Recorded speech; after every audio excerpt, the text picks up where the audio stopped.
Hello everyone, welcome to our YouTube channel chemistry mentor. आज हम पढ़ रहे हैं सॉलिड स्टेट का पार्ट सेकंड। पहले पार्ट में हम पढ़ चुके हैं कि कितने तरह के सॉलिड होते हैं और उनको कैसे क्लासिफाई किया गया है, आयनिक में, कोवेलेंट में, मेटलिक में, ये सब। ठीक है, तो आज हम पढ़ रहे हैं सेकेंड पार्ट और सबसे पहला पार्ट पढ़ रहे हैं उसका स्पेस लैटिस। ठीक है, space lattice, space plus lattice या क्रिस्टल लैटिस। ठीक है, तो इसको एक इस तरह से एज्यूम करो कि आप एक लैटिस हो। ठीक है, आपसे अगर कोई भी पूछता है कि आपका घर कहाँ पे है, तो आप बताते हो कि हाँ भाई हमारा वो पोजीशन है, वहाँ उस स्टेट में है हमारा घर।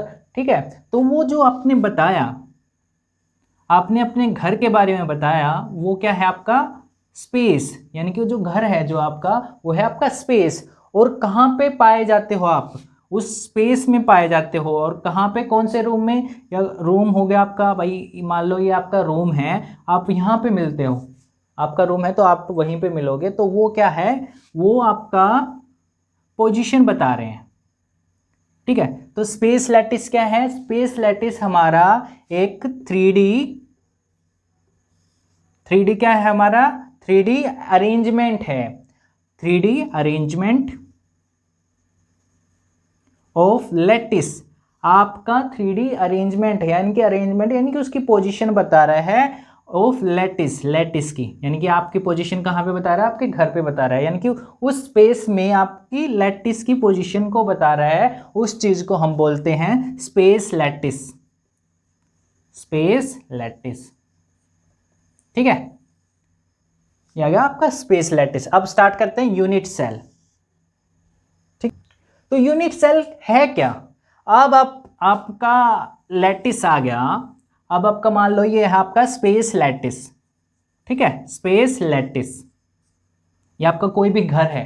तो घर बनता कैसे है, सबसे पहले बात कहाँ से बनेगा, जब एक बेसिक यूनिट होगी। मान लो आपका घर बना है ईंटों से, तो जो एक ईंट है, जब उसको हमने रिपीट किया, बार बार बार बार करके रिपीट किया, तब क्या, तब जाके क्या बना है हमारा, ये पूरा घर बना है। ठीक है, तो ये जो एक पार्ट है, यानी कि छोटा पार्ट है, unit cell is the smallest part.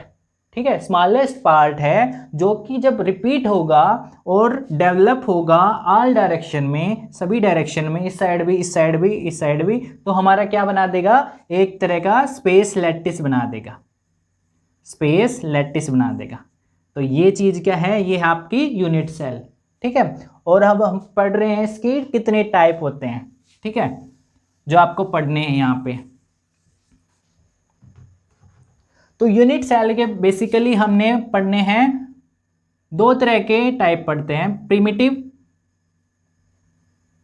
और सेकंड होता है हमारा नॉन प्रिमिटिव। ठीक है, तो प्रिमिटिव टाइप में क्या आते हैं, प्रिमिटिव टाइप में आता है आपका सिंपल क्यूबिक यूनिट सेल। ठीक है, और नॉन प्रिमिटिव में कौन कौन आते हैं, नॉन प्रिमिटिव में आते हैं आपके बॉडी सेंटर्ड,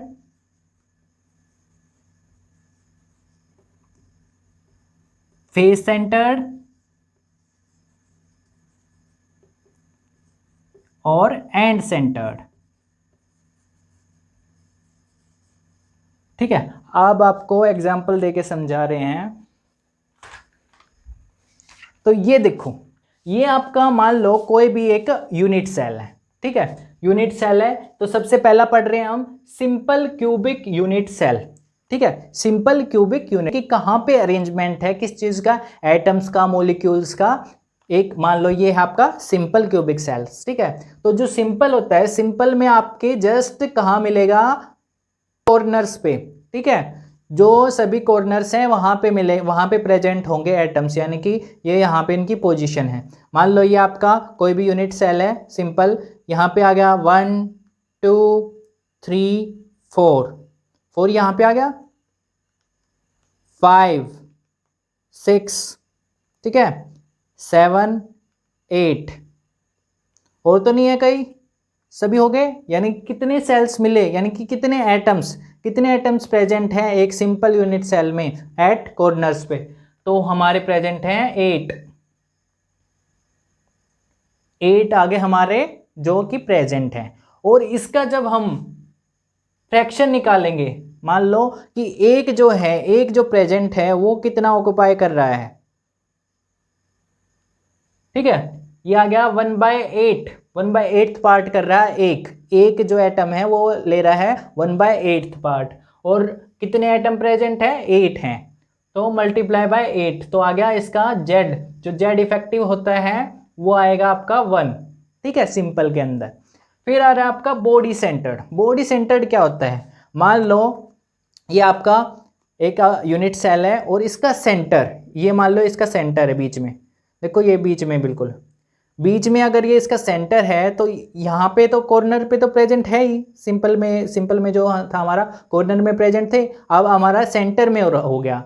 और इसकी जो कंट्रीब्यूशन है, जो सेंटर में कंट्रीब्यूशन है, कैसे होएगी कि ये जो है, जो कॉर्नर्स पे प्रेजेंट हैं, जब इसको पास करेंगे तो ये सेंटर में से पास होगा ही होगा, ठीक है, यहाँ से चला यहाँ पे गया, यहाँ से चला यहाँ पे गया, ठीक है, या कहीं से भी कोई भी कॉर्नर उठा लो, अगर हमको एक कॉर्नर से दूसरे कॉर्नर पे जाना है तो हमें सेंटर से पास होना पड़ेगा, ठीक है, यानी कि ये जो सेंटर है, सेंटर मेन पॉइंट है, ठीक है, तो इसका कंट्रीब्यूशन कितना होगा, ये हमने पढ़ा 8 तो हमारे कॉर्नर पे बॉडी सेंटर में, ठीक है, प्लस एक हमारा सेंटर पे हो गया, और जो सेंटर वाला है वो सभी इसमें से पास होंगे, ठीक है, तो इसका कितना हो गया 1/8 इंटू 8 प्लस 1, तो इसका कंट्रीब्यूशन जेड कितना, जेड इफेक्टिव कितना आ गया 2 आ गया हमारा बॉडी सेंटर्ड का, ठीक है।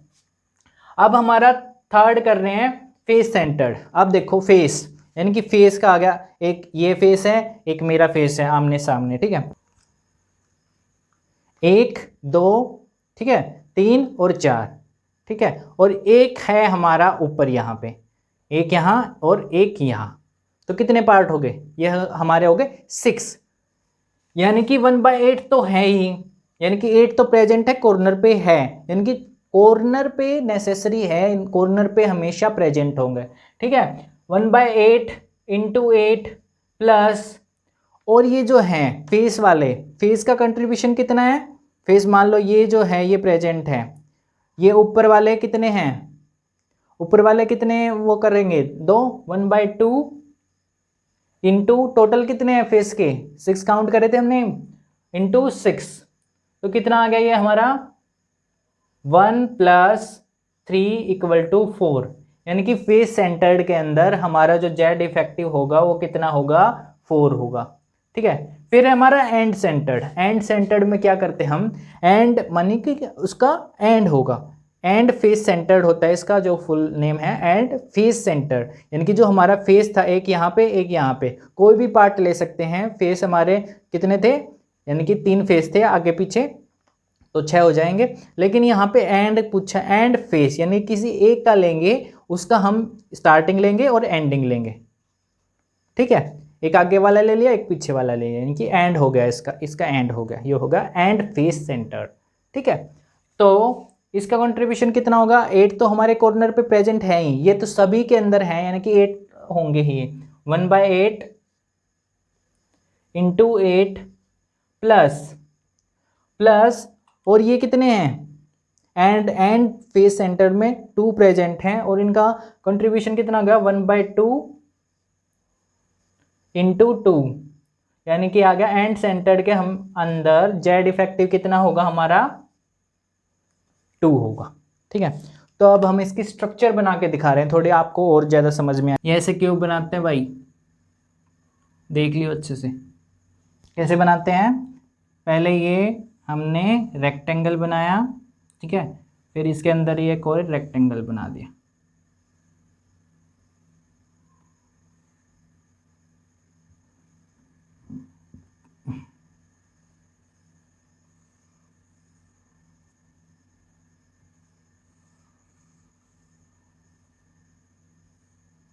ठीक है।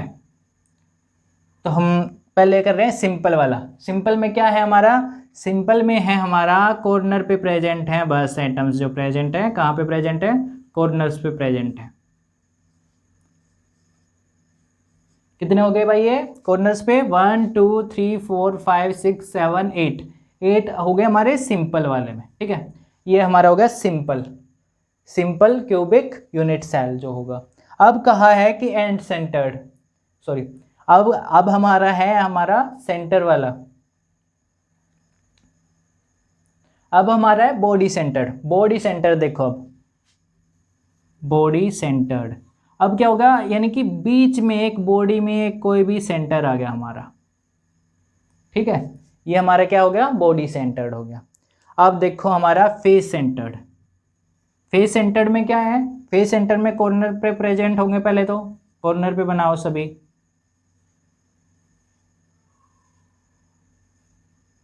एट बना दिए। अब है हमारा फेस सेंटर्ड। अब देखो एक हमारा इस साइड का फेस है, ये हमने क्रॉस कर दिया भाई, इस साइड का फेस, इसके अपोजिट में एक और होगा, ये हो गया सेकंड फेस, ठीक है, फेस अपोजिट होते हैं। एक हमारा ऊपर वाला होगा, ऊपर का फेस कर दिया हमने, एक हमारे नीचे वाला होगा, ठीक है, और एक हमारा आगे वाला होगा और एक पीछे वाला होगा। आगे वाला कर दिया ये और पीछे वाला कर दिया ये। कितने हो गए, 1 2 3 4 5 6 हो गए। तो इसका कंट्रीब्यूशन हमें पहले बताया था 1/8 इंटू 8 प्लस 1/2 इंटू 6, तो 4 आ गए थे हमारे फेस सेंटर्ड के अंदर। तो अब हम कर रहे हैं लास्ट वाला, कौन सा था लास्ट वाला, फेस एंड फेस सेंटर्ड, ठीक है। तो इसमें क्या था, इसमें हमारे पहले तो कॉर्नर पे प्रेजेंट है ही, ठीक है। अब देखो अब कहाँ पे है, एंड पे, कोई भी ले लो, ये वाला फेस लिया और एक नीचे वाला लिया, ये 2 प्रेजेंट है, तो इसका कंट्रीब्यूशन एंड फेस सेंटर्ड का 1/8 इंटू 8 प्लस 1/2 इंटू 2 इक्वल टू 2, ठीक है, ये आ गया आपका कंट्रीब्यूशन। और क्या क्या प्रेजेंट होता है इसमें, इसमें एक और प्रेजेंट है, देखो अब हमने बता दिया कि ये प्रेजेंट होते हैं, कॉर्नर होता है, एक बीच का सेंटर होता है, ये इसके फेस होते हैं, एक हमारा आता है एज। एज क्या है भाई, हमारे एज है ये वाली साइड, जो ये वाली साइड है ना, दिख रही है आपको, ये वाली साइड जो है इसको बोलते हैं एम एज। तो कितनी होंगी एज, 1 2 3 और 4 होगी ये। अब देखो 5 6 7, ऊपर वाली तो काउंट होगी, 7 होगी, 8 9 10, ठीक है। अब देखो अब कौन सी रह गई, 11 और ये रह गई 12, और तो नहीं बची कोई, क्योंकि हमने ये भी काउंट कर लिया है, ये भी कर लिया है, ये भी कर ली है। तो कितने हो गए हमारे, जो हमारे एज प्रेजेंट होते हैं वो 12 होते हैं, ठीक है। एजेस कितने होते हैं हमारे, 12। जो ये वाली साइड होती है ये इसको बोलते हैं हम एज, ठीक है, एज होते हैं 12, और इसका कंट्रीब्यूशन कितना होता है, 1/4 इंटू, यानी कि ये देखा आपने कि एक उसमें एक रेक्टेंगल के अंदर कितने हैं कितने हैं ये 4, 1 2 3 4, ठीक है, इंटू 12, तो इसका आ गया 3, ठीक है, ऐसे निकालते हैं इसका। अब देखो सर कि पूरे टोटल लैटिस कितने हैं, यानी कि कितने बंदे प्रेजेंट हैं, लैटिस पॉइंट कितने हैं, ठीक है। लैटिस पॉइंट एक उसके अंदर क्यूब के अंदर, तो ये देखो सर ये है आपका क्यूब, ठीक है, ये आपका क्यूब होगा, और ये आपकी होगी साइड, ये क्यूब की ए साइड है, ठीक है। तो हमने कहा कि जो हमारा कॉर्नर है वो कितने हैं, 8 कॉर्नर हो गए, ठीक है। हमारे एजेस बताए थे मैंने, एजेस कितने होते हैं, काउंट करवाए थे 12, एजेस हो गए हमारे 12, ठीक है। और हमारे फेस कितने हो गए, फेस है हमारे कितने, फेस 6 फेस थे हमारे, ठीक है। कॉर्नर हो गए, एजेस हो गए, फेस हो गए, और क्या रह गया हमारा, सेंटर रहेगा। सेंटर कितने होता है हमारा, सेंटर होता है 1। तो जब हम इसको टोटल करेंगे तो कितना आ गया हमारा, 6 7 8 9 9 और 8 27, यानी कि 27 लैटिस प्रेजेंट हैं जहाँ पे जो एटम्स हैं रह सकते हैं। मान लो ये आपका घर है और घर में है 27 रूम्स जहाँ पे 27 बंदे रह सकते हैं। ठीक है, तो अब हम कर रहे हैं इसका arrangement of particle in A space, यानी कि उनको अरेंज कैसे किया गया है। ठीक है, तो कैसे कैसे अरेंज हो सकते हैं। एक हमारे कितने तरह के डी होते हैं, कितने डायमेंशन होते हैं, 3 डायमेंशन। तो एक होता है 1D, एक होता है 2D, एक होता है 3D। ठीक है, उन तीनों में हम पढ़ेंगे कैसे कैसे उनका अरेंजमेंट हो सकता है। पहले देखो 1D एटम्स का अरेंजमेंट देख रहे हैं 1D के अंदर। तो एक अगर एक सिंपल लाइन में होंगे तो ये हो गया हमारा 1D। ठीक है, 1D हो गया हमारा सिंपल जो अरेंजमेंट होता है ये है हमारा 1D।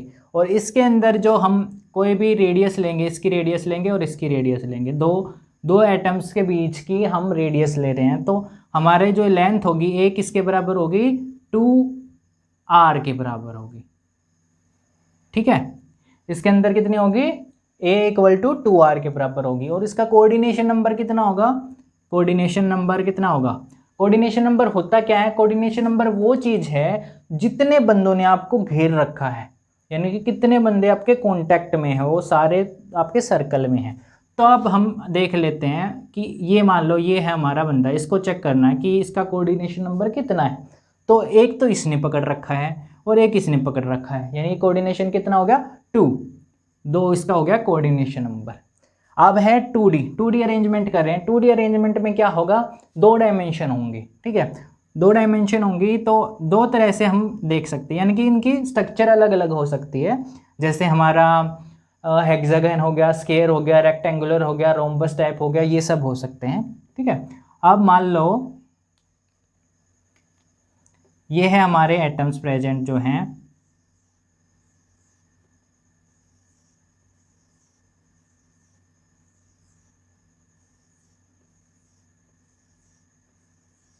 ठीक है। पहले हम कर रहे हैं स्क्वायर वाला। स्क्वायर में क्या होता है कि कोई भी एक सिंपल ले पहले, और इसको हम ले रहे हैं ऐसे ऐसे ऐसे और ऐसे। ठीक है, ये स्क्वायर है और इसका जो बीच वाला लिया हमने, ये देखना हमने। ठीक है, स्क्वायर वाला कर रहे हैं। स्क्वायर में क्या होता है भाई, 4 साइड होती है, 1 2 3 4, 4 होगी। अब ये कंट्रीब्यूट कितने के साथ कर रहा है, कोऑर्डिनेशन नंबर कितना है इसका, देखो भाई कोऑर्डिनेशन नंबर कितना होगा, ये है एक किसके साथ है, ये इसके साथ भी है, इसके साथ भी है, इसके साथ भी है, इसके साथ, यानी कि जो डायरेक्ट कॉन्टैक्ट में है उसके, तो इसका कोऑर्डिनेशन नंबर कितना हो गया, इसका कोऑर्डिनेशन नंबर हो गया आपका 4। ठीक है, अब हम कर रहे हैं हेक्सागन के लिए। ये ऐसे ही स्ट्रक्चर बनाओ, इसको 2D रिप्रेजेंटेशन है ये, 3 4 2 3।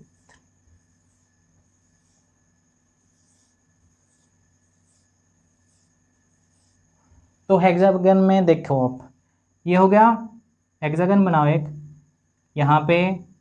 ठीक है, ये हो गया अरेंजमेंट, सॉरी ये हमारा हो गया हेक्सागन। ठीक है, ये देखना, ये कंसिडर्ड करा हमने सेंटर वाला, ये किसके कितने के साथ हैं, 1 2 3 4 5 6। इसका कोऑर्डिनेशन नंबर कितना हो गया हमारा 6। जो हेक्सागन का है वो उसका कोऑर्डिनेशन नंबर कितना हो गया 6। तो अब हम करें 3D रिप्रेजेंटेशन। ठीक, तो 3D रिप्रेजेंटेशन कर रहे हैं। 3D रिप्रेजेंटेशन 2 तरह से हो सकती है, कैसे कैसे, एक स्क्वायर के द्वारा और एक हेक्सागोनल के द्वारा। ठीक है, स्क्वायर के द्वारा क्या होगी सर, ये देखो स्क्वायर के द्वारा क्या होगी कि कोई भी ये आपका रिप्रेजेंटेशन, ये ऊपर नीचे ऐसे अरेंजमेंट है, तो कैसा बनेगा, सिंपल वो बनेगा, और इसमें से हम कोई भी क्यूबिक स्ट्रक्चर बना सकते हैं। ठीक है, ऐसे अरेंजमेंट है इनका, ऊपर नीचे। ठीक है, यहाँ से हम कोई भी क्यूब निकाल के इसको बना सकते हैं।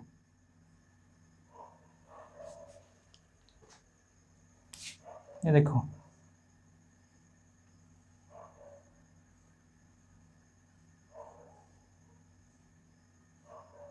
ये हमारा कोई भी क्यूब होगा, ये हमारे आगे सिंपल क्यूबिक होगा, और स्केयर होता है इसमें, तो इसका कोऑर्डिनेशन नंबर कितना है 4, कोऑर्डिनेशन नंबर आ गया इसका 4। अब कर रहे हैं हेक्सागोनल। हेक्सागोनल जब हेक्सागोनल के अंदर 3D में रिप्रेजेंटेशन होती है तो क्या होगा, 3D में क्या एक दूसरे के ऊपर आएंगे तो क्या प्रोड्यूस होंगे, हमारे वॉइड प्रेजेंट होंगे, वॉइड मिलेंगे यहाँ पे, ठीक है।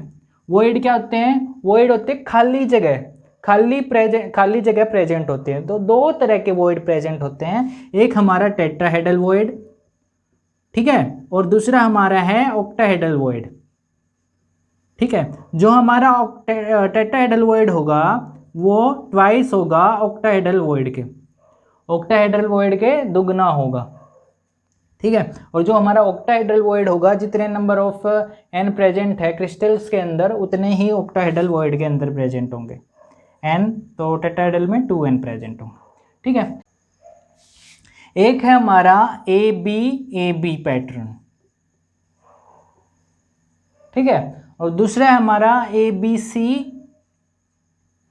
और ABC पैटर्न, ठीक है। ये दो तरह से इनकी पैकिंग हो सकती है। एक हमारा होता है general HCC hexagonal cubic packing, और जो सेकंड होता है हमारा वो होता है क्यूबिक क्लोज पैकिंग, ठीक।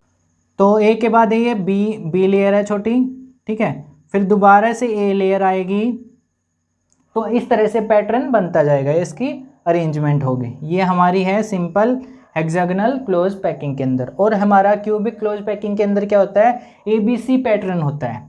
ABC कैसा है, हमारा पहले A है बड़ा, ठीक है, फिर हमारा छोटा हो गया B, फिर हमारा और छोटा हो गया C, ठीक है, और उसके बाद दोबारा क्या रिपीट होगा, A रिपीट होगा, फिर B और फिर C, ठीक है, ABC।